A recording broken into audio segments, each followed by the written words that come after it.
Have you been the victim of unfair treatment by a playgroup or a cube designer? Has this ever happened to you? You show up at a draft, and it's not disclosed to you that the cube you're drafting has special rules where all spells and abilities are reduced by 2.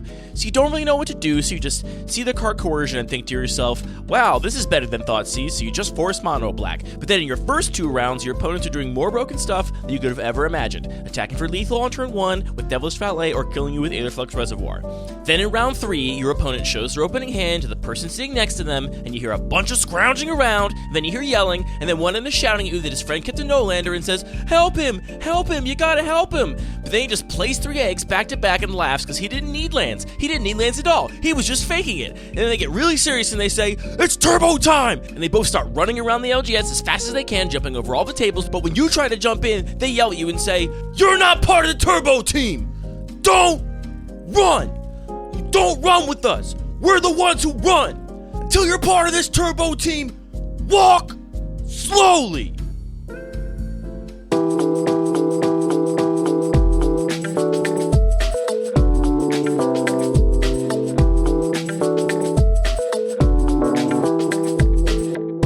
All right, well then, here it is. Not a day too soon. It's your Lucky Paper Radio for the week. My name is Andy. I'm here, as always, with my co-host, Anthony, MagFest attendee Maddox.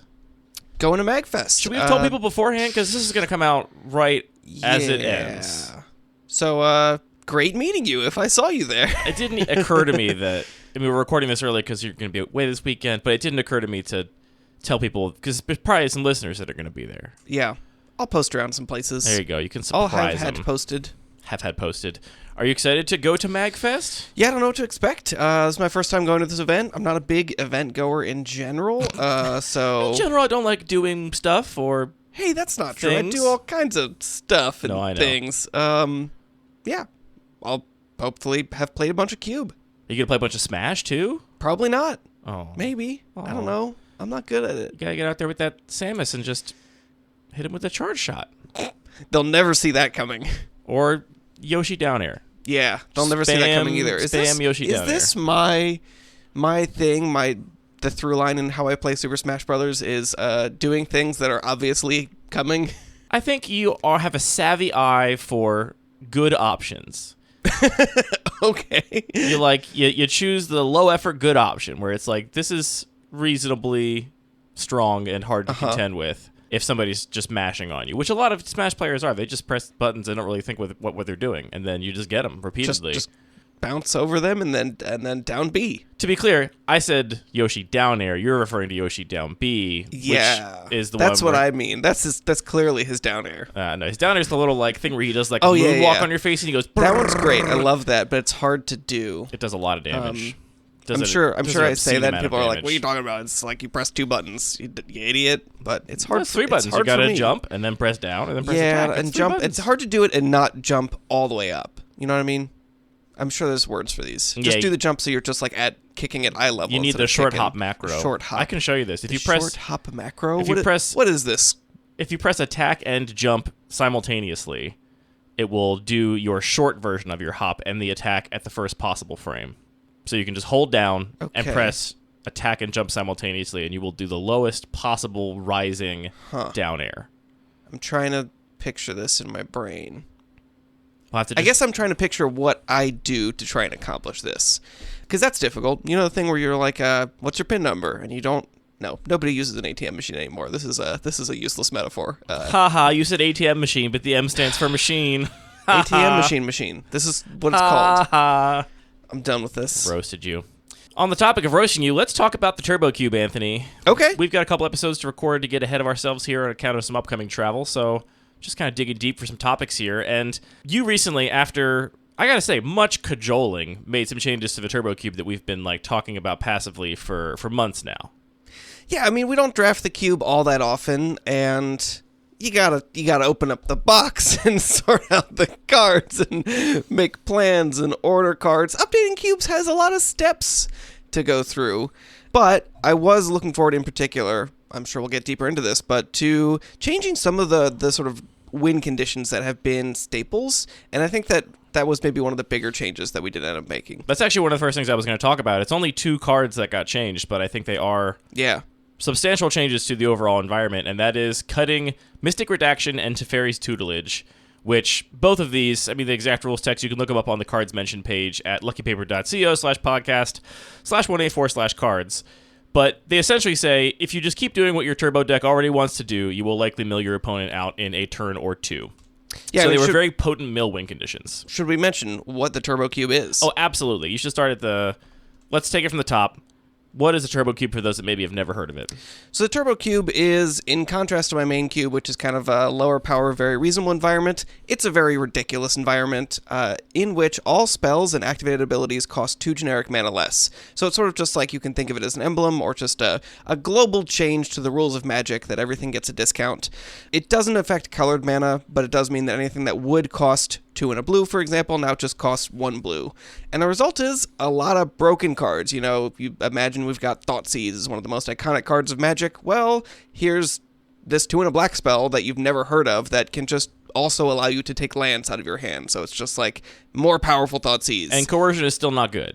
And Coercion is still not good. There are a lot of other cards that are much more insanely pushed. I've avoided any cards that are strictly broken. Thinking about cards like Basalt Monolith or Grim Monolith that just make infinite mana on their own, those kinds of things. But there are a lot of free artifacts, so if something says whenever you cast an artifact, do a thing, those are kind of insane win conditions. And these 2 cards in particular have been kind of, I don't want to say a scourge, but they've been the most premium win conditions, which are Teferi's Tutelage and Mystic Redaction. And these are part of, you know, we see every once in a while they'll print this like mill enchantment with set mechanic. Basically they just say whenever you draw a card, target opponent mills 2 cards. Or, you know, Sphinx's Revelation is a similar one that's not been in the cube, but does something similar, but mills Sphinx's extra Revelation cards. is definitely not that. Sphinx's Tutelage. Sphinx's Tutelage. Sphinx's Tutelage is another similar one we've seen before. I think that, you know, this card is obviously referencing that. Slightly different wording on the payoffs and what triggers it, but similar patterns in... This is a blue win condition if you keep doing what you want to do in terms of countering your opponent's spells and shutting down their threats. This will eventually win the game. But in the Turbo Cube, where you have lots of free cycling, lots of artifacts that cantrip and just draw you through your deck, just are really, really potent win conditions and can often just win the game on turn 1 before your opponent even gets a turn. I would say they weren't often winning the game on turn 1 before your opponent gets a turn, but it was definitely possible. It was possible, and it was scary. It is definitely scary. I would say that, you know, I played with these cards a lot, and I didn't think of the idea of cutting them. I think you maybe suggested the idea of cutting them, and then I immediately was like, oh, of course, yes, we should totally just cut them. You should totally just cut them. Yeah, I mean, I think this came up because I had, prior to CubeCon, had added Attunement, which is an enchantment that, well, let's go ahead and read Attunement. I'll give you the rules text. It's an enchantment from Urza's Saga that's 2 and a blue for an enchantment. And you have an activated ability on it, the only ability in the whole card, which is return attunement to its owner's hand, draw 3 cards, then choose and discard 4 cards. So basically it just lets you move a bunch of cards around from your hand, your library, and your graveyard, because the attunement is the 4th card. So you essentially draw 4, discard 4, and you can do it repeatedly, because you can just keep the attunement and discard some other card if you want, and then just continue to attune things. Was this part of a cycle? The sort of structure of this card reminds me of Recurring Nightmare a lot, where part of the cost of... The way this works is you cast this enchantment, and then you put it back in your hand and do some effect. Recurring Nightmare obviously lets you do the sort of Hell's Caretaker ability of switching creatures in graveyard and play. This gives you more of a frantic search type of effect of drawing a bunch of cards and discard a bunch. It's worth noting this does put you down on cards. You're drawing 3 and then discarding 4, but if Attunement is the 4th. Right, so you are... I mean, You're neutral on cards. You're neutral on cards. Yeah, it's essentially draw 4, discard 4, and one of the 4 is always Attunement that you're drawing. So if you want to keep looping it, you're going to go down a card every time, because... Why is this... Yes, yeah, so you are going down on cards effectively. If you want to keep looping it. Yes. But you can activate it once and it's draw 4, discard 4, basically. Because you count the Attunement as one of the cards. Right, okay, but draw 4, discard 4 puts you down a card, is what I'm saying. Like, if you have a... what do you call it? A Thrill of Possibility type card. Yeah, on the whole, because if you count the first Attunement you cast as a card, then yes. But if you just are looking at the looping of Attunement in play, like assuming the Attunement is a given, then the looping of it is potentially indefinite, yeah.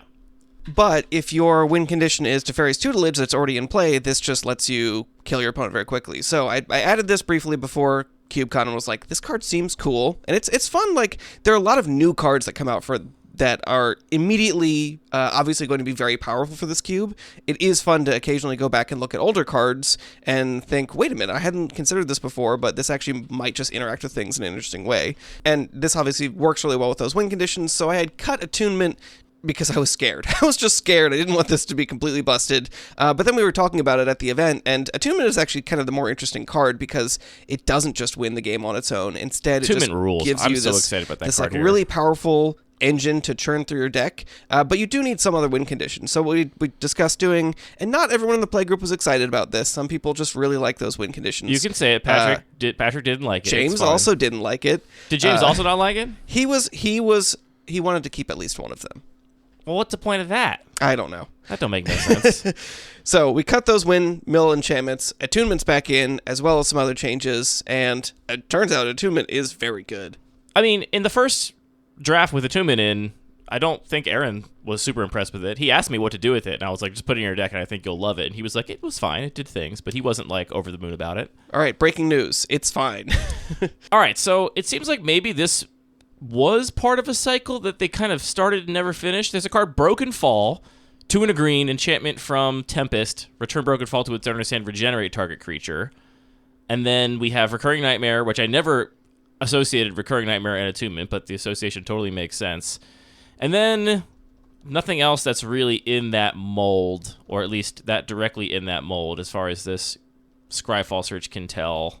Weirdly, there was a card before any of these cards called Cycle of Life for 1 green that was an enchantment. You could return to its owner's hand. Target creature you summoned this turn is 0/1 until the beginning of your next upkeep. At the beginning of your next upkeep, put a +1/+1 counter on that creature. What a weird card. So it shrinks the creature you played this turn, and then next turn puts a +1/+1 counter on it repeatedly for 1 green. Also seems really bad. But anyway, maybe part of a sort of cycle there. There's also Cycle of Life. I just said that. And Gossamer Chains. These are not the tidiest cards to read, but similarly, they're enchantments that you return to your hand as part of the cost, and then target unblocked creature deals no combat damage this turn. So there's like a fog, there's a weird get a counter. Yeah, so this was some interesting enchantment space that they were exploring. I guess it's kind of like the seals, but it's a replayable seal. Yeah, it turns out that doing the same thing over and over again is often not the most fun play pattern, which is why I think a lot of these cards have not been revisited in the modern era. But I think Attunement, compared to Recurring Nightmare, you're just doing literally the same thing probably over and over again. Cycle your Ravenous Cube Cobra and some drawing your back Muldrifter. and forth, whatever you want to do, yeah. Back and forth forever. You're drawing and discarding different cards, so that's different, right? I think Attunement is really cool here because it is not, in a vacuum, powerful, right? It doesn't do anything particularly great on its own, but it does allow you to potentially combine it with a lot of other cards that would do some really powerful stuff. So I really like that here, and I am more than happy for Mystic Redaction and Tutelage to take the hit for this card to find space in the cube without making things broken. Why do you think Patrick and James didn't want to cut these? Change aversion? It could be that. It could be that they just like winning games and they know how to win with those cards. I always found these cards, I mean, they were always very powerful. I had one notorious game of the Turbo Cube where I had a dedicated all-in degenerate Mystic Redaction combo deck, and I kept a fast opening hand against Patrick, and on turn 1 I killed myself before passing the turn to him. I basically my deck popped off and did its thing, but the Mystic Redaction happened to be in the bottom 4 cards of my library, and I was just like, well, GG's, you win. And he had never did anything the whole game. It was just my deck could have been completely non-functional. I would have won. I mean, that's kind of an incredible potential for a game, that you can just get too powerful and just destroy yourself accidentally. Yeah. And it could just still be to try and use my sickle cell anemia metaphor again, that that is the optimal strategy, includes a failure rate of your deck will just explode sometimes. And right. That might be optimal still. I think it might be. I just think it's not fun per se. Yeah. And there's a very small handful I think it's fun as a person watching for you to lose to yourself. Yeah, I mean, it was fun for everybody that one time, to be honest. But there's also a smattering of cards that are pretty hard counters to being milled out. You have Elixir of Immortality in here. You have the Crown thing, the Black Skull. I'm going to look it up. Cranial Archive, thank you. A couple cards that just reshuffle your library, which does make it a lot harder for the mill deck to beat you. Those are also, I think, ostensibly in here for the mill deck, so if you end up in my situation, you can at least shuffle your library back and just keep going. I didn't happen to get one of those cards for that particular draft. I always just found that mill is, in so many environments, just a very insular strategy. And here it, I think, feels more at home because life totals are kind of an abstract idea anyway. Like, it's rarely coming down to a race. Like, decks are going to do broken things. One of them is going to go over the top, and that's going to result in somebody dying. And because there's not a lot of, like, interplay in combat or anything like that, I think Mill feels a little more at home here. But nevertheless, it still just felt like, okay, well, now my opponent's doing a thing that I can't possibly interact with, and I just have to try and race them, basically, with whatever I'm doing. So anyway, I'm not going to miss these, and I think it's a great example of making a small change, 2 card swaps, that will have a pretty big impact on the meta and how things shake out. Yeah, I was thinking about this set of swaps, and I feel like something that we say pretty often is that Cube is pretty forgiving, it's pretty flexible. You can make big changes if you want. You're not gonna ruin Magic by making the difference between 1 or 2 cards, right? But at the same time, I feel like we are going to say the opposite right here, that a few changes can actually have a huge impact on the gameplay. And I think the difference is it can have a huge impact on sort of what that ultimate peak of power level, what that optimal strategy is in an environment for sure. But that's only going to be, one person in the draft that's doing that thing, and, that those sort of second order of, now I know that this doesn't exist, so I'm not going to draft I'm not going to draft the Elixir of Immortality as highly because I know this now. That's the kind of thing that a lot of drafters are not going to experience on their first draft or two, so I think even though in one sort of level of abstraction this is a huge change, it's not going to drastically change the sort of first experience when somebody sits down at the table. No, I don't think it's actually going to change the draft almost at all, right? Like, the most powerful cards are still going to be the most powerful cards, right? The cards that these worked the best with were all the broken fast mana, card positive things that just worked naturally already. I just think that what it's going to mean is that the decks that are very frequently 2-0ing and often 3-0ing are just going to be maybe different decks now because these cards were fairly dominant, at least in like the blue corner of the color pie, which brings me to one of my questions I have about the Turbo Cube and how you think about it. Do you think of the colors as having like an identity in this cube? Not as much. I mean, because so much of the cube is based around interactions between individual cards, this is really kind of a combo-y cube. So it's much less about, I'm drafting blue and it's all about this, as much as it is about, I have Mystic Redaction. What's my plan to make that work? Or I have Underworld Breach, or I have Aetherflux Reservoir. It's like these individual cards that really dictate your plan, much more so than in my regular cube, which is just about combat. You want a density of good creatures and combat tricks in your green deck to be able to push through damage. It's like, that's much more about the holistic identity of swaths of cards as opposed to individual cards. And because there's a lot of card draw, a lot of cards with cycling, just ways that you can dig through your deck in the Turbo Cube, not only do those individual cards form good strategies, they also form a lot of the gameplay because you can get to them pretty consistently. Yeah.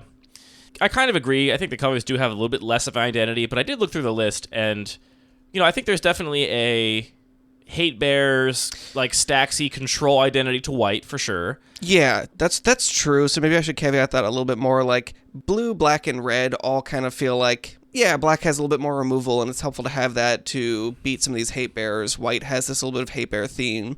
Green is the color that has maybe the strongest identity, just because it doesn't have as many cards that do those kinds of broken things, so I've kind of tried to create a different strategy with, stuff like Fast Bond and Horn of Greed and Tireless Tracker, as well as sort of the Jade Mage thing, which, if we're honest, isn't as good as the Tireless Tracker plan. Yeah, so green more has, I think, a distinct identity to it.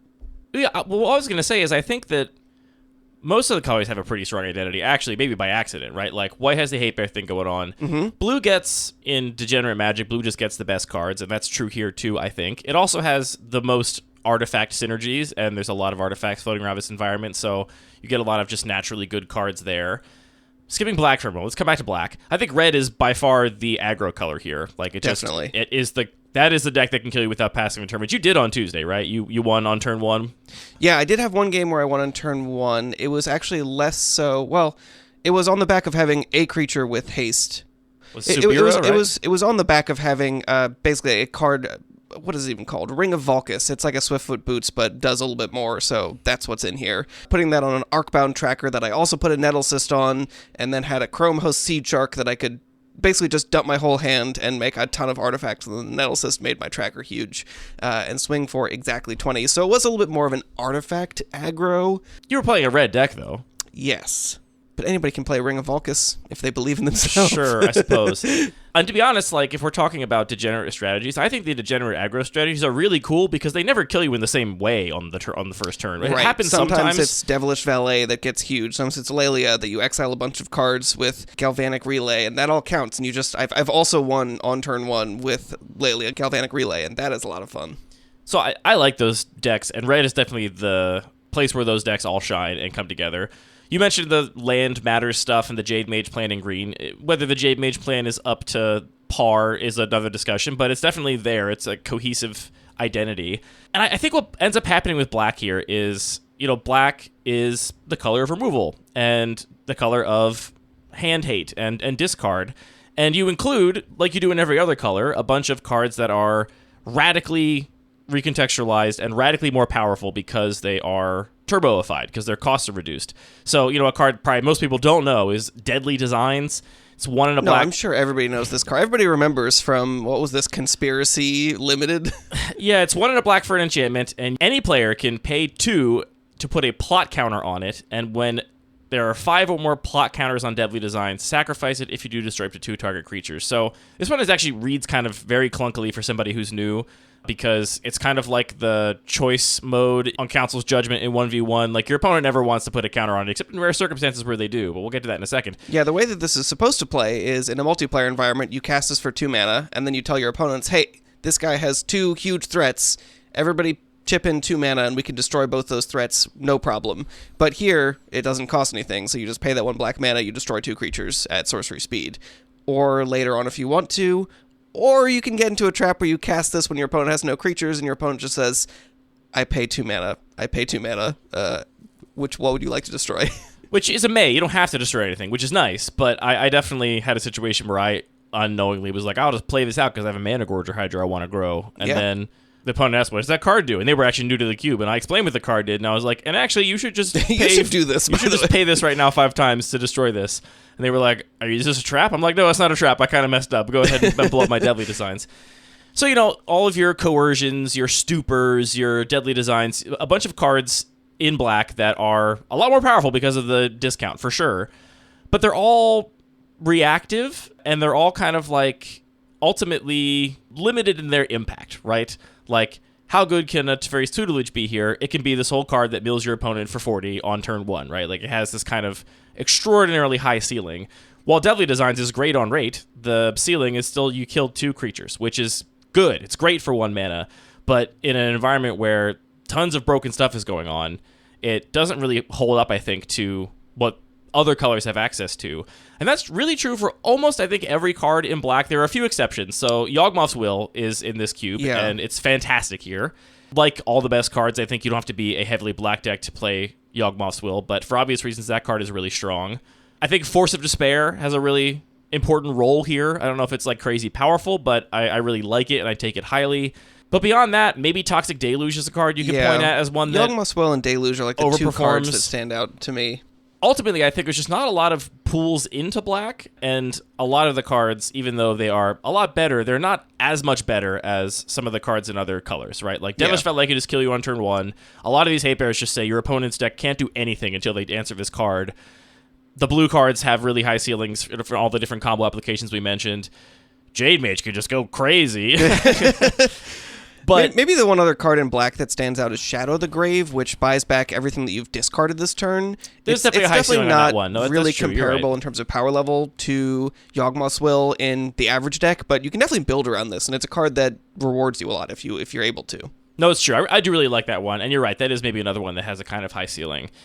So anyway, I'm not sure how this came up, but we were talking about black months ago, and actually because I have been working on my neoclassical cube, which includes a Megrim combo deck. So Megrim is an enchantment, 2 and a black. Whenever an opponent discards a card, they lose 2 life.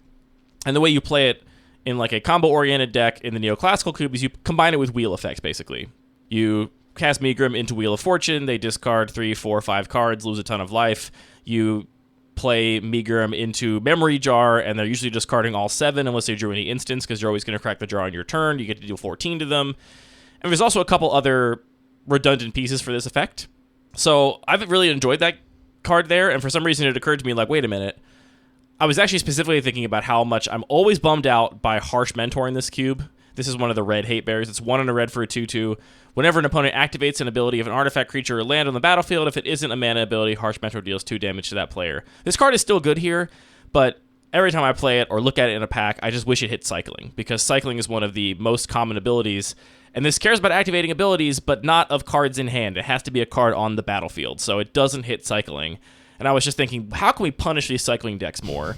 And Megrim occurred to me, and I suggested Megrim and Liliana's Caress, which is a cheaper version of Megrim that's functionally identical here due to the 2-mana discount, and a couple other of discard cards that we added in. What did you think about this package before we played with it on Tuesday? I'm slightly skeptical of it just because it seems like a lot of strategies here, which makes this not a great argument. Very fragile to, or very much influenced by whether or not you're on the play or the draw. If you can both afford to cast your Megrim on turn 1 when you're on the play, and then are against an opponent that either just needs to cycle a bunch, or you can also cast a discard spell at the same turn, that's going to be a great start. But if your opponent's already, literally a lot of decks will just play their entire hand out turn 1, at least the decks that I like to draft, which means that then your opponent casts Megrim and it's like, cool, I have enchantment, go. Yeah, all that is true, and I think it is also a thing that is true of a lot of the decks in the cube, where almost everything is better on the play here. I mean, really everything literally is better on the play. So it's hard to compare that to say how much worse is this on the draw compared to, you know, a counterspell deck or any of the other sort of degenerate combos that you're always trying to do as fast as possible. But it does have a lot of proactive strategy with a lot of the cards that are the discard spells, whether those are mind rots or targeted discard spells that are already in the cube. Yeah, there already are a lot of discard spells in here because you included a lot of the coercion effects, because there's a lot of good 2 and a black discard spells you've never heard of that, when they only cost black, are ostensibly good. I've never been particularly drawn to any of these cards, though, for all the reasons I just mentioned, right? Their ceiling is still very low. It's like, okay, I get to better Thoughtseize you, and your hand is not even going to resemble the same hand you have right now next turn. Best case scenario, I took one of your pieces of, like, power, like an egg or something, and slowed you down a little bit. But you also have 4 cyclers in your hand, so it's not even like I necessarily disrupted your strategy. I just kind of, like, threw his little speed bump in the way. Yeah, I mean, maybe you get lucky and you hit somebody's Monastery Mentor or Psymaster Thopterus, and it's like, cool, you have all these spells you can cast for free now, but it's not going to actually turn into a win. But that is rare, because they might just cycle or draw into that. You gotta put Unearth in here. Why isn't Unearth in here? It gets back those great build-arounds like Psy and Chromehost Seed Shark and Monastery Mentor. Huh, great point. You probably don't have it in here because it costs black, which is No, I think it's probably in here because you expect people are just going to cycle it all the time, and you don't like cards that are free cycling unless they're good. But I think compared to a lot of the other free cyclers you have, that's way more likely to actually be cast. Interesting. Is there not like better Unearth? Like, probably not. It's called Reanimate. Yeah. But that would be a lot worse in this context specifically. Yeah, maybe you take one of their payoffs. Hopefully they're not playing a only one payoff deck. And to be honest, like, while you describe that being able to be theoretically possible, I've just never seen it happen. I've never seen somebody be like, oh no, turn 1 coercion, whatever will I do?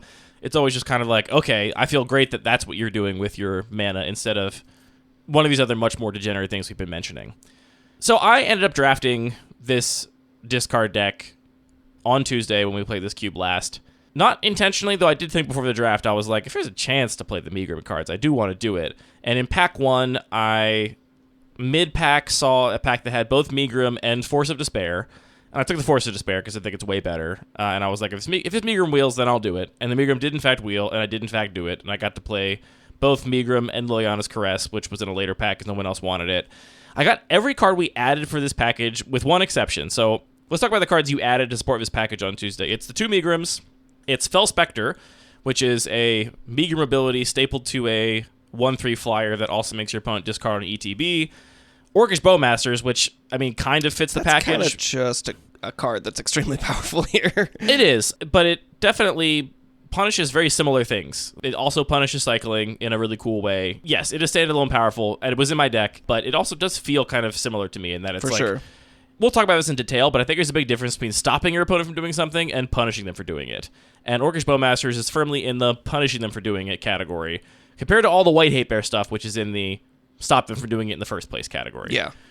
So, Orcish Bowmasters, and then Waste Not, which is an enchantment for 1 and a black, so just a black mana here, that says whenever an opponent discards a card, you get one of 3 effects. If it's a creature, you get to make a 2/2 zombie. If it's a land, you get to add 2 black mana to your mana pool. And if it's a non-creature, non-land, you get to draw a card. The other card we added was Words of Waste. This is the one I didn't have, and this is actually, I think, maybe one of the better pieces for the deck, which is why it got snapped up by another drafter who wasn't playing like a discard package. They just thought it was a good card in isolation. I think they were also just like, this card is sick. I remember playing this in, what is this from? Not Odyssey. It's not Scourge. What's the little walker guy? I know. It's not Scourge. It's not Torment. It's not Legion. Is it Invasion? Is it I thought Invasion had the little shield. Invasion has the domain shield. This is great. Great audio here. It's not Apocalypse. It's not Nemesis. It's not Prophecy. Onslaught. What do you call it when a bunch of little leggy guys come at you? An onslaught. That's embarrassing, but we look at these cards too much. Anyway, Words of Waste is part of this really weird cycle of enchantments that have replacement effects for when you draw a card. They all cost 1 mana in addition to replacing your draw. Obviously, that means here that they're free. You can just replace any draw you want with this effect. And the Words of Waste replacement effect is just, if you would draw a card instead, your opponent discards 1, which I think is really cool and lets you turn a bunch of card draw into discard in a way that is really powerful. And I would have loved that card from my deck if I had gotten it, but I didn't. So I ended up playing this package, and I went 1-2. My deck was not that great. I actually don't think it reflects badly on this package we're describing here. I think just in general, my deck didn't really come together. I was between 2 very experienced drafters. I got past no power. I ended up with like 1 piece of power in my deck, and the people on either side of me, you and Aaron, had decks that were full of them. Okay, I only had like 3 or 4. That's a lot more than I had. Which, I mean, it does make a difference, right? Like, if the packs are just broken a little differently, I think it depends on the strategy, right? For this particular strategy, I think this is very much like a faster combo strategy that benefits even more from the broken fast mana than like a Hate Bears deck does. You still play those in the Hate Bears deck. Mm-hmm. You still play them in your green landfall deck, but they're not the best cards in your deck, right? They're fine. They do a thing, and they're mana positive and card positive, so you're going to play them, but they're kind of fundamental to the decks that are trying to put together specific pieces and go off in this very synergistic way. So anyway, I think my deck was okay. The Megrims were a little bit worse than I expected. I was really excited about them because of how much cycling does happen, and 2 life per cycling is a big cost, but kind of what I said about Orcish Bowmasters, the fact that they let your opponent do the thing, but then punish them for it, meant that, I had a lot of opponents that went to 4 because they cycled a bunch, but they still cycled all those cards away and still got to do their thing, and ultimately, life totals are a little bit of an illusion here, and so they could afford to pay 10, 12, 14 life to their cycling cards for their deck to still go off, which was fine. I think ultimately those Megrims are still going to be fine Punisher pieces. Like they work as a like element to just punish your opponent for doing what's very prevalent in this environment. But for them to be really good in your deck, I think you will need ways to combo with them, which I did actually have. I did have Wheel of Fortune in my deck and Yawgmoth's Wheel, so I got to Yawgmoth's Wheel in 1 turn, which is pretty cool. And I did kill somebody with a Megrim that way once. But I think that's what you're going to need in order for them to be really good and like super appealing. Yeah, I mean, I think from a big picture perspective in terms of the way that impacts gameplay, I think that's a good place to be, because it's not super fun to be just like, this is not a criticism of them, this is just me just kind of reporting where they landed. But it is a fun gameplay when your opponent plays a thing and it's like, okay, that has a real cost to me. I'm going to have to pay a lot of life, but my strategy depends on me cycling through a bunch of my cards to get to my win condition. How am I going to balance this out to, like, do I just want to drag it out and try and put up other defenses and draw into my win condition naturally, or is it worth taking some amount of risk to get there? Or how do I want to sideboard against this? And I think also the metagame matters here, because if this becomes a strategy that people know about, then making sure you have a plan B against it or have a sideboard plan against it is, again, I think a fun place to be as far as a player.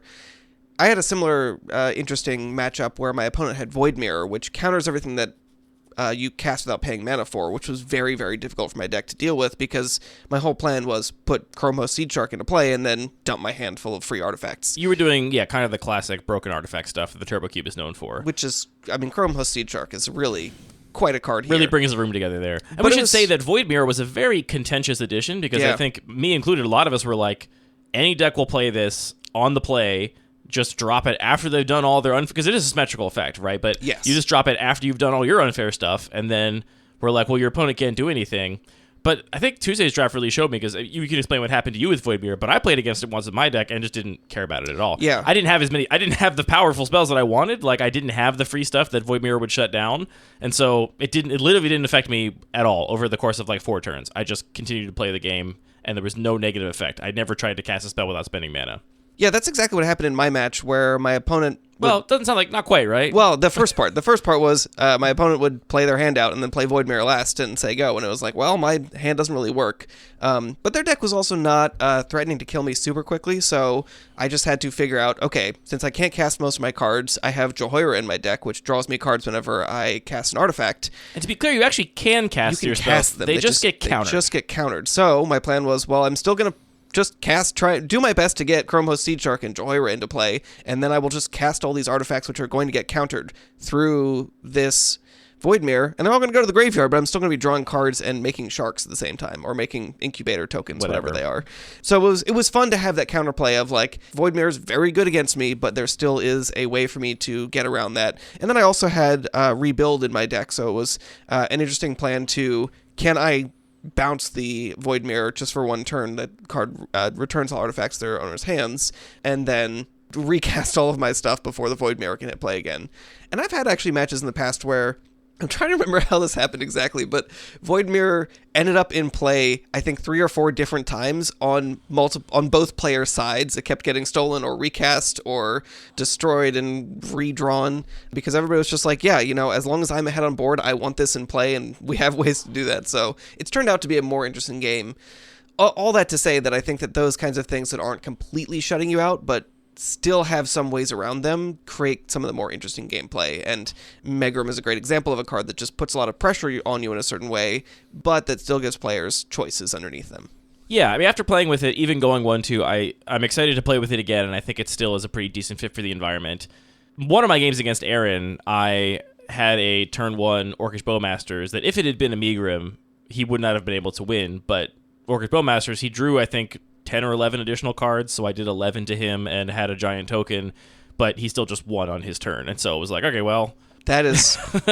I mean, that's hilarious, but also is, I think, a great illustration of why the Turbo Cube is very weird, and that both these cards cost 1 mana, and one of them will do twice as much damage here, and that's really important. Well, yeah, not quite twice as much, right? Because some of the cards he was drawing was off of casting little trinkets, in which case he's not discarding a card. Sure, he wasn't just point. cycling. Good point. But... It would have been better, certainly. I remember like watching the cards go by and being like, if this had just been a Megrim, this would have been putting him under much more pressure. The card that really ended up impressing me more than I expected was Waste Not, the enchantment that makes stuff when your opponent discards cards.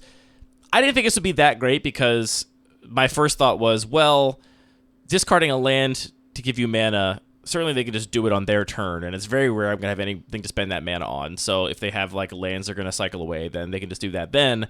I also just, I guess, I maybe underestimated the value of getting a few token creatures here or there. This card ended up really impressing me, and I thought was also super fun. There was a couple games where I had this in my opening hand and was able to play it into a discard spell off of a piece of fast mana. I did have 1 egg, and I had Salvage Mana Worker, which is like, that's basically power. Tier and a half below power, I think. I mean, it's not quite there, but it's definitely fast mana. Never replaces itself, which makes it quite a bit worse, but it's still fast mana. And when I play this on turn 1 and then cast a discard spell, and the best ones for this by far were the cards that make you discard 2 for 1 mana, like a Stupor or something, where my opponent was like, well, do I risk giving him more mana right now? Is he going to follow up with more discard spells if I discard land to give him more mana, even though this land is the thing I want to discard? Is he going to find more discard spells if I discard these non-creature, non-land cards and let him draw cards? It was like a really interesting tension, and while navigating that, my opponent also had to figure out how to keep cards that would actually allow them to like function. Ultimately, what I really hope these cards do, and I think they will, at least in a small way, is make the cards like Coercion and Stupor that are otherwise, I think, theoretically cool because they are way more powerful than usual, but for all the reasons I've mentioned, not big draws and not high picks because they do have kind of a ceiling, give them a home where it's like, okay, now not only is my Coercion taking a card from them, but in combination with Waste Not and Megrim, it's like part of an engine that lets me kind of churn through a bunch of cards and end up like locking them out in some way. So Waste Not was great. I loved that. I wish that the creature that was almost a copy of Waste Not, Bone Miser, was actually a copy of Waste Not, but Bone Miser cares about you discarding, not your opponent discarding, which is something you reminded me of, which I don't think is... I think it's differently good. I think you could still maybe make a case for that here, even though it's 5 mana or 3 mana in this environment. Does anything in the cube currently cost 5? I think that the only card there's a lot of cycling cards that sometimes get cast where their non-cycling side is 5 mana or 3 mana, effectively. Reservoir's 4. I mean, I don't think it's completely out of the question, but it would not belong in the same deck that Waste Not belongs in, which I was... After this draft, I was so thrilled with Waste Not, I was trying to find other cards that were functionally similar with it. So, afterwards, I started thinking about other ways to possibly make this deck a little better, because I was definitely pretty committed to the discard thing, right? My deck was mostly black. It had some red for things like Wheel of Fortune and a couple of, just generically good red cards, but it was the deck that was the identity that black ostensibly is in this cube. I do think it could have been a lot better with a little bit of power, and also I lost all my rolls, which does matter. That's skill issue. Does matter. I didn't die on turn 1 ever, so I don't want to pretend like that was the case, but, it matters at the end of the day. Other cards I came up with after some scry falling, I think Dark Deal was the first one, which is essentially like the black Wheel of Fortune, and it's quite a bit worse. It says each player discards all the cards in his or her hand, then draws that many cards -1, which is a lot worse. I'm not even sure if it's good, but it fits the bill. It does what the deck wants to do. Another spicy one that came to me was Gyre Reach Sanitarium. This is a legendary land that taps for a colorless, or you can pay to and tap it, so just tap it, to make each player draw, then discard. It's really slow, right? Like, it takes a land drop, and even with, Meagerman play, it's still only hitting your opponent for 2 a turn, guaranteed. But specifically with Waste Not, I just thought it was... I had a couple games, actually, where because of my discard spells, we did reach a sort of, stasis, where the game was going to go on for 4 or 5 or 6 turns, which rarely happens in the Turbo Cube. And I was looking for ways that I could have continually generated ongoing discard, which, like you pointed out, was I largely couldn't because... anything my opponent drew, they just cast. They weren't going to be left with a card in their hand and then pass the turn. So, as bad as the coercions are on the draw on turn 1, they're terrible on turn 4. It's like, well, you're not even going to have any cards in hand by that point, no matter what your deck is doing. And so Sanitarium would fill an interesting slot there in that it would allow me to just continue to, chip away at them with whatever my discard synergies were piece by piece. I'm kind of surprised, to be honest, that there aren't more symmetrical looter effects. Like, there's a Lore Broker, which is a 1/2 in blue that has each player draw a card and discard a card. It just seems like something that they would do more often. I think it would be very bad in general. Yeah, that's true. I mean, there's Anvil of Bogarden? I honestly think Anvil of Bogarden would be pretty good here. Is it not in here already? It's not. I would love to see Anvil here. I think it's a cool card. And all these cards also, Sanitarium and Anvil, there's a lot of decks that would proactively use them that just want to dig through the deck more, and they use their graveyard synergistically. They have Flashback, they have Yawgmoth's Will. So I think these cards would not be just for this deck, but they would also help boost this deck a little bit. I think Tiny Bones Trinket Thief could be the Black Jade Mage, which is to say I don't know how good it is. Has Tiny Bones been in before, or did I just think about it? You're asking the wrong guy. I've never seen it in here. Okay. This is a legendary creature skeleton rogue for 1 and a black, so it's basically just a black. It's a 1/2, and it says, the beginning of each end step, if an opponent discarded a card this turn, you draw a card, and you lose 1 life. I think this is actually quite good. It's got another activate ability here, which actually might be relevant for 4 black, each opponent with no cards in hand loses 10 life. That could honestly come up. There were definitely games I had where the game dragged out because I had made my opponent discard a bunch of resources, but I lacked a proactive strategy to close the game quickly, where I could have just had enough mana to activate Tiny Bones and end the game, which would have been cool.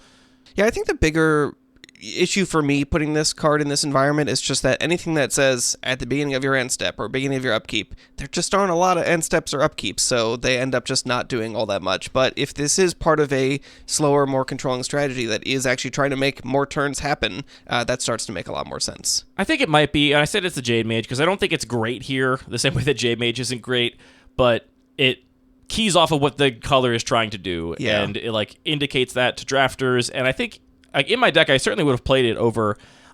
Ultimately, this deck, I think, also suffered because I was just short on playables because I had too many removal spells and discard spells. I was I'm not playing the 5th removal spell or the 6th removal spell. It's really nice to have one, right? I'm really high on Force of Despair, and I'm really happy to also have 1 Obnoxious Cruelty in my deck or something in addition to that, because a lot of opponents will have key things to remove. But I don't want 5 removal spells in my Turbo Cube deck because they just clog your hand. You draw a bunch of cards, and then all of a sudden you're out of things that cycle. You don't have any way to get them out of your hand because your opponent has no targets.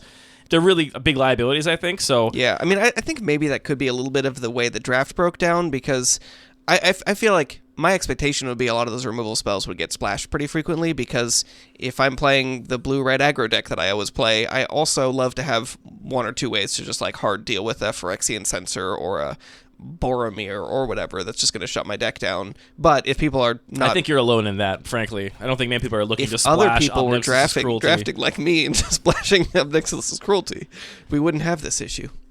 Which is all by way of saying if my deck had just had more things that were playable, like I had to play more lands than I wanted too, because I was just like, well, some of these cards just are not good. Like Risk Factor just was not good in my deck. Oh, that bums me out too. I'm sorry. I love to just cast Risk Factor, and then my opponent's like, cool, I'll take...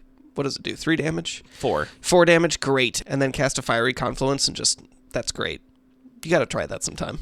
Yeah, I mean, theoretically, my like double Megrim Orcish Bowmaster deck should have been one that could have actually taken advantage of Risk Factor, but I definitely did not ever have a spot where it made any sense. Damn. They gotta be so low on resources for that to work. So anyway, Tiny Bones I think could work. The one thing I actually don't like about Tiny Bones is like purely... Bones are too small. Well, no, it's at the beginning of each end step trigger, which means that if your opponent has a bunch of cards to cycle, they can just cycle them in the end step after the trigger goes off, and then they never actually trigger it. Yeah, actually, you know what I like least about this is not that is possible, but that people have to know that, and if you're playing with somebody that's like... Right. Even if they're pretty enfranchised, but they're dealing with so much that is weird about this cube, and they like... You cast Tiny Bones, and they start cycling stuff before the end step, I would feel bad. I'd be like, you want to wait until... Yeah, I mean, for all those reasons, that is my least favorite thing about the card, I think. I think it's worth noting that on their own turn, there's still going to be tons of opportunities for them. Like, your opponent is going to... like, Definitely. It is each end step, that is true. Right, it's if they cycled at all, right? And so they're going to, like, pop the Tiny Bone seal and be like, all right, fine. This turn, I'm going to be cycling because my deck does that, and so you get to draw one card at the end of the turn. That's totally going to be worth it a lot of the times. This is also going to get me... I maybe have a bad habit if my opponent's like, I cast my first spell, and I'm like, cool, I responded, cycle 4 cards, because I like to take game actions as soon as possible. And then but then if you play Tiny Bones after, yeah, they can't respond to you casting Tiny Bones to like cycle things, because it checks at the end step, so they can respond if they want, but they will have cycled cards that turn and discarded them. So that's something. I think Tiny Bones is cool. Another card that's in the Tiny Bones space of, I don't know how good it is, but it is synergistic, space. Is Davriel Rogue Shadow Mage. This is the downtick only black uncommon planeswalker from War of the Spark. 2 and a black, so just a black, for 3 loyalty planeswalker that has -1 target player discards a card, which is certainly not why you'd be playing this card here, right? Like 3 discards over 3 turns. For all the reasons we mentioned, not really that good. I mean, you're going to be doing it. You'll be doing it. It still means you're at card parity for casting this card, which Megrim does not do. Yep. I think the thing that matters is at the beginning of each opponent's upkeep, if that player has 1 or fewer cards in hand, Davriel deals 2 damage to them, which is just kind of like if you've gotten to the point where Megrim is no longer good in the game because everybody's just out of resources and you're top decking in a grindy game, then Davriel becomes good. And again, I did have 2 or 3 games that Davriel would have been great in because we were just kind of like at a really slow grind, and Davriel would have just chipped away and closed the game out much more quickly. So similarly, like these cards are not as good as Waste Not, Words of Waste, Orcish Bowmaster. Certainly, they're not going to be the reason I end up drafting black. The same way that Jade Mage is not the reason I end up drafting green. Sorry, no offense to Jade Mage, but no, you want to be playing Curse of Predation and why am I forgetting? I just want to be playing Fast Bond and Azusa and Horn of Greed and all the multiple land effects. Which, now that we're talking, why is there no Lotus Cobra in here? That's a good question. It's such a natural fit for all of the land stuff you're doing. I had to do a quadruple take to be like, why isn't Lotus Cobra in here? That's going to be a great addition to green, I think, personally. It's funny, I think I've heard you say before that, like, because of the turbo discount and because of how much free stuff there is, that, like, mana is not often the choke point. I feel like mana very often is the choke point in what you can do in a turn. And so... Really? Because I always play my whole hand turn 1. I don't know. I mean... I think there's actually a lot of times where having a Lotus Cobra, like, I mean, Salvage Mana Worker is a great example, right? I don't think that card is power. It's not as good as Egg, but for those that don't know, Salvage Mana Worker is 2 mana, so 0 mana for a 1/2, and you can pay 2 mana to make a mana of any color once a turn. So basically... It's a Prismite that they fixed for the Turbo Cube. Exactly, yeah. So basically it's just, you get 1 free mana a turn. It's free to cast, you get a free mana off of it, and you can also use it on your opponent's turn, so you get a free mana each turn.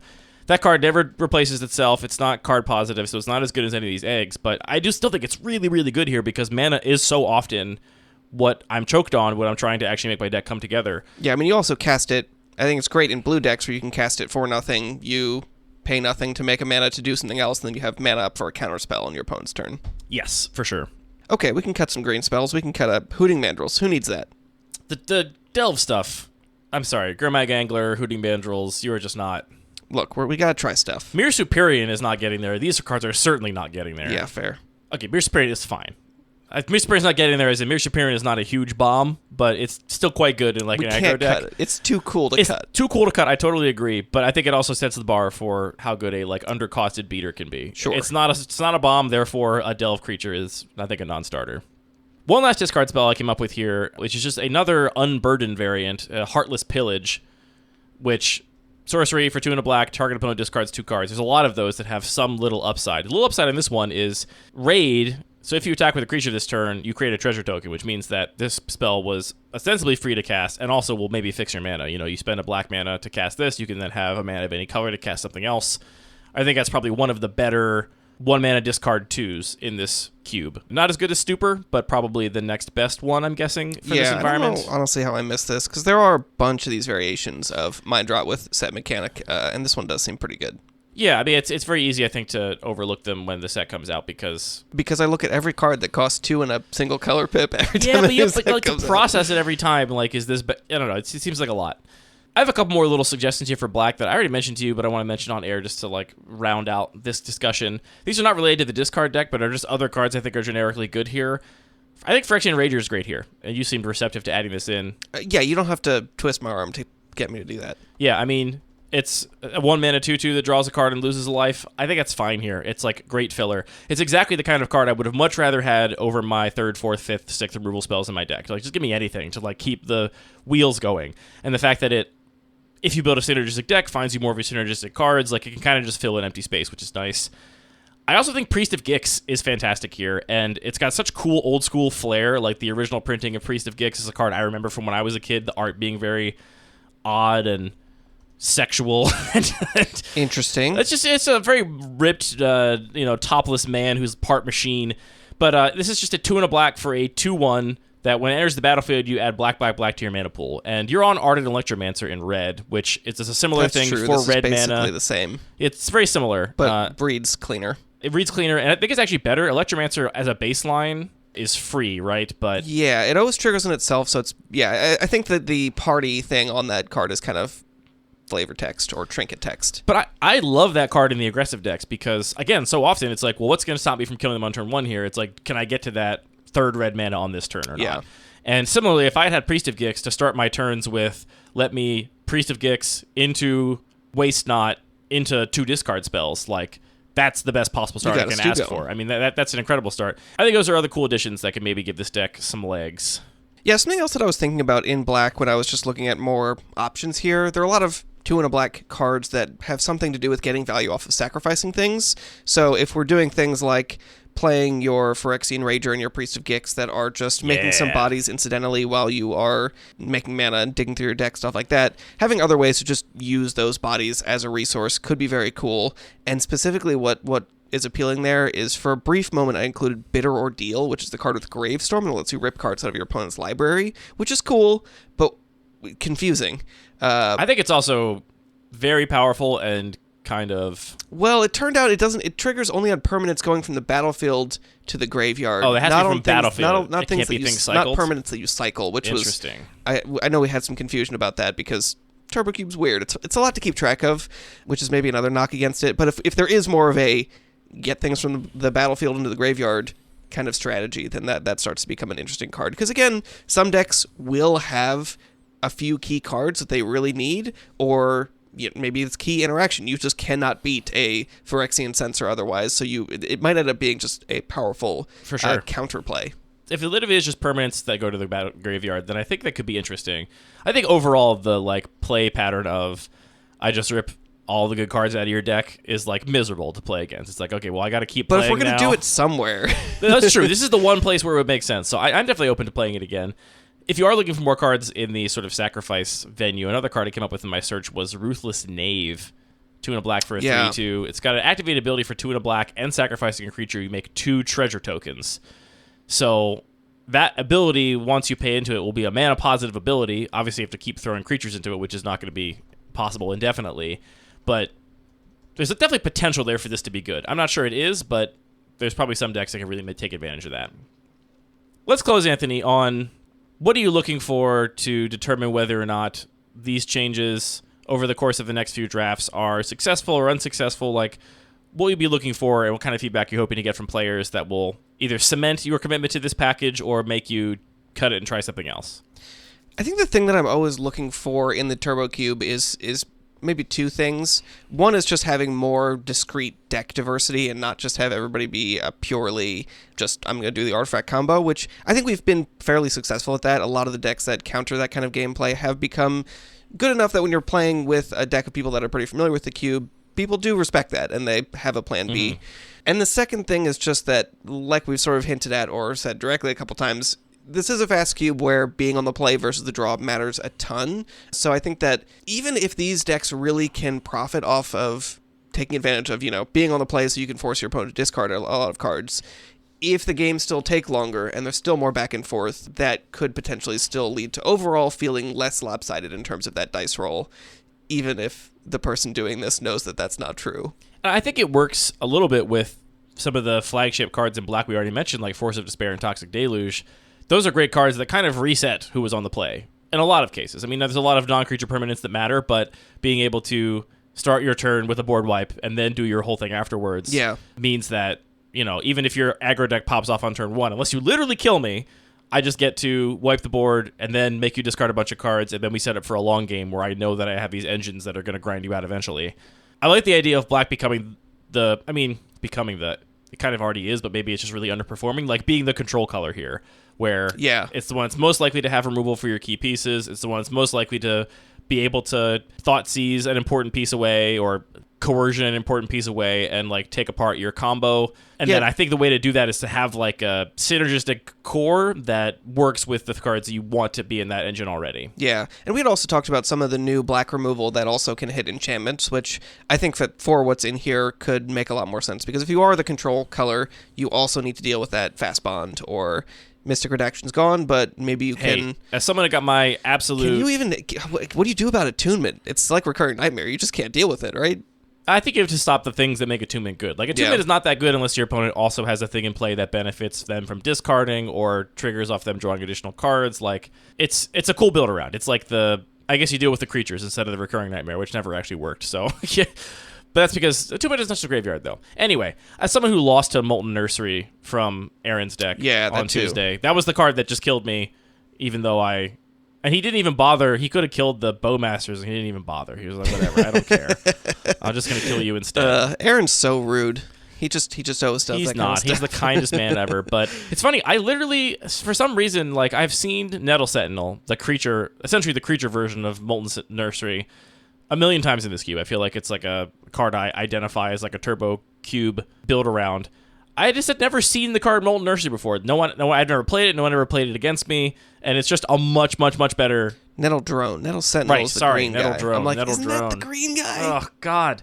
It's too many Magic cards. I mean, they do reuse specific words. Like, the word nettle is on so many Magic cards, and it's kind of a unique word. It might just be the 2. No, it's going to be on tons of them. Nettle Cyst is also in here. We got 6. That's a lot. Okay, that's a lot. Yes, that was a more recent-ish edition. Okay, I'm heartened by that. But this is just an enchantment that says, whenever you cast a colorless spell, it deals 1 damage to target creature or player. And, yeah, he just cast 20 of those. Yeah. GG. It was the thing. Maybe not fully 20. I think he also, he finished me off with something else that did like 4 or 5 damage. I don't remember. Anyway, that's a Turbo Cube update for you. Little, Cube update. I'm going to use the stinger in this episode. I haven't used that stinger Cube in years. Update. Yeah, we got a classic Cube update coming. Cube update. Cube update. Cube update. Cube update. Are we not going to talk about Tishana's Tidebinder? We can talk about it. We also added that card. How do you feel about that? I was actually one of the people that was championing adding this card. This is the new Phyrexian Revoker style blue flash merfolk. It's 3/2 for 2 and a blue. Let me see if I can get this actual rules text right. I'm not looking at the card. Okay, it's tricky in a lot of ways. It is. When it enters the battlefield, you counter any activated or triggered ability if the source of that ability was an artifact, creature, or land. It loses all abilities for as long as Tishana's Tidebinder remains in play. You're and really... it doesn't... Oop, but You can't counter mana abilities, which it has a reminder text for. that is all true, except it only takes all the abilities away from artifacts, creatures, and planeswalkers. Which is the tricky thing with right, the it doesn't take all the abilities away is, from lands, is you can target them when... That's right. If I thought about that harder, yeah, it makes so sense. specifically, if somebody's animating a creature land, you can counter that ability, but because it wasn't a creature yet, they can still just activate it again because it doesn't remove abilities. But if it's a Restless Vinestalk or a Raging Ravine... yeah, and there's a triggered ability, if you counter that, it remains a creature, but loses all abilities, so the next turn, it will then become land with no ability. There's a lot of really important activated abilities in the Turbo Cube. I think the baseline of just countering any egg, so it's like, oh, you thought you were going to draw a card and make mana, now you don't. I think that's a very strong baseline. There's also key cards like Aetherflux Reservoir that if you could just shut that off, that's obviously huge. So I really like it here for that reason. I also had my fetch land countered on turn 1 on the draw. And by countered, I mean like I played my fetch land, I activated it, and my opponent said to Shauna's Tidebinder, and I was like, okay, go then. I just it's a time walk that also is a strip mine that also gives you a 3/2. Yep. And that was just the whole game. And I think I could have, like, that would have been a real game we could have played, and then it just wasn't because of Tidebinder countering my fetch land, which I'm going to go on record now and say that I think that play pattern is too toxic and hard to play against in the Turbo Cube even. I don't think it's just me still... Cite in some basics. I don't think it's just me still having sour grapes from this one particular game. As someone who's a big champion in that card, I think that particular line is just devastating. Yeah, and I'm curious how often that will come up, because it seems impossible that that's not the right thing to do if you have an island and Tidebinder. But, yeah, we'll see. I feel like I don't end up playing fetch lands a lot. I just end up playing a lot of land cyclers, which this can still counter, but then you can still play another land. At least you didn't use your land drop, yeah. Although, am I going to keep a hand that has a single land cycler? Absolutely. So maybe that's not really an argument. I'm not sure I would counter the first land cycling ability if I had the Tidebinder in hand. Like, if you hadn't played a land yet and you just land cycled, I'm not sure that's a snap counter. Where, like, countering the fetch land is like, all right, immediately. Definitely. This is just amazing. But, like, if I have the option and I know my opponent has Tidebinder and an island, am I leading on fetch land if I don't have to? I didn't know they had Tidebinder. Yeah. Okay. Like, I didn't know. But now you know. Now you know. It was rough. I could see you, honestly, if you went a little harder on the typed land cyclers, which you include some right now, but you also don't include others because you're like, these are all basically the same. Yeah. I could see you just cutting the fetch lands and just playing those instead. Yeah, that does take a little bit away from the landfall deck, which is a bummer. I could leave just like green fetches. If you wanted to. I don't know. I had like 5 fetch lands in my deck because no one else was taking lands. Yeah. And again, there was a lot of packs where there was nothing that I wanted in my colors. Like, I was struggling to reach playables just because of the nature of what my deck was trying to do and the way the packs were breaking. So I was like, I'll just keep taking lands. And because of that, I splashed an absolutely free Managorger Hydra. Well, I say absolutely free. I just described a game where I lost because I had a fetch land. So it clearly wasn't free, okay? It's not free. If not for that, it would have been fairly free. But I splashed a Managorger Hydra in my otherwise black-red deck, which was amazing. Still love that card here. But, yeah, Tidebinder. Man. It was really rough. I did such a bad job with lands in this last draft we did. I'm so mad at myself still. It's funny because I was next to you, and I would have gladly traded a lot of my lands for any of your fast mana artifacts. So yeah, I mean, that's the difficult thing. Is it just so happened that I had a fair number. I had a fetch land and a couple of lands, like typed land cyclers. So I just really needed a Steam Vents to make my whole deck work, tie the room together.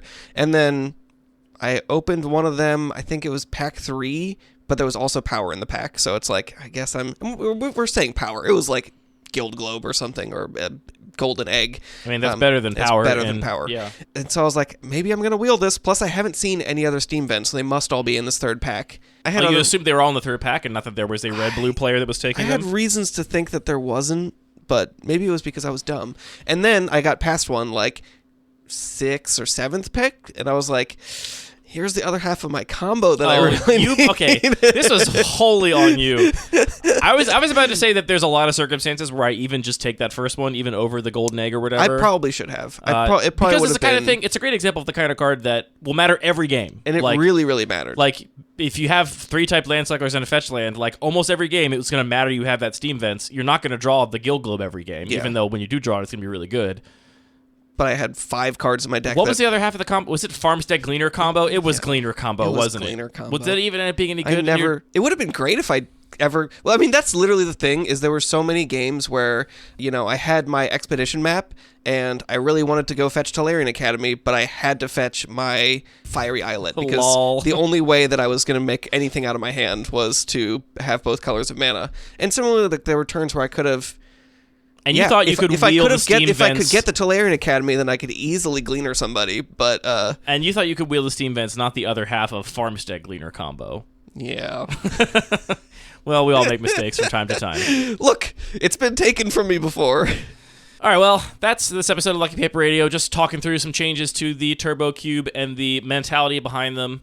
Let us know in the comments if you like these kind of episodes. And by the time this episode goes live, I should say that in the past, I have put some episodes on YouTube kind of intermittently. And to be honest, it was extraordinarily tedious I have to go and make an image for like the video that had the art and the title. Then I'd have to upload that image and the audio file to a website I found called Audio to Video Converter, where I'd upload the audio file and the image, and then it would process for 10 or 15 minutes, and then let me download a video for free, because that's the easiest way for me to do it, not to use some stupid software. I don't have any video editing software.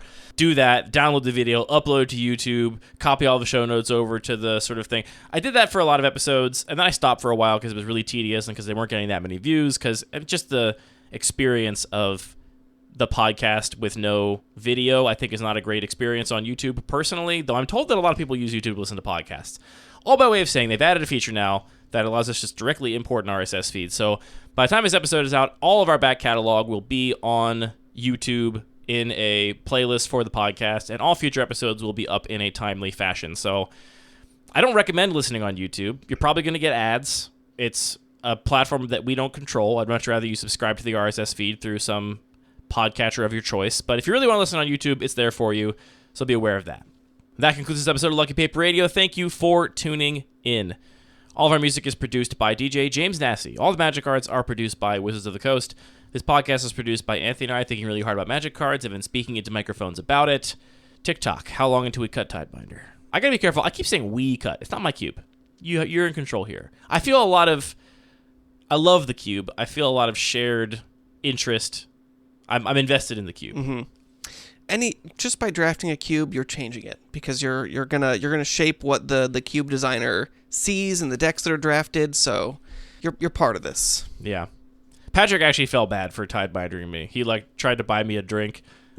I didn't even get tilted. He successfully bought me a drink, and he didn't even Tidebinder me. He just. It was rude. I didn't even get tilted. I was just so heartbroken. I was just so sad. I didn't get mad. I wasn't even like, this is bullshit. I was just like, oh. And I read the card 3 times, and I was like, yeah, okay, go ahead. And he was just he felt really bad. Yeah, don't feel bad. No, you should feel a little bad. I only feel that bad in Commander, when it's oh, you're not supposed to play Armageddon. It's what? It's illegal. I want to do it.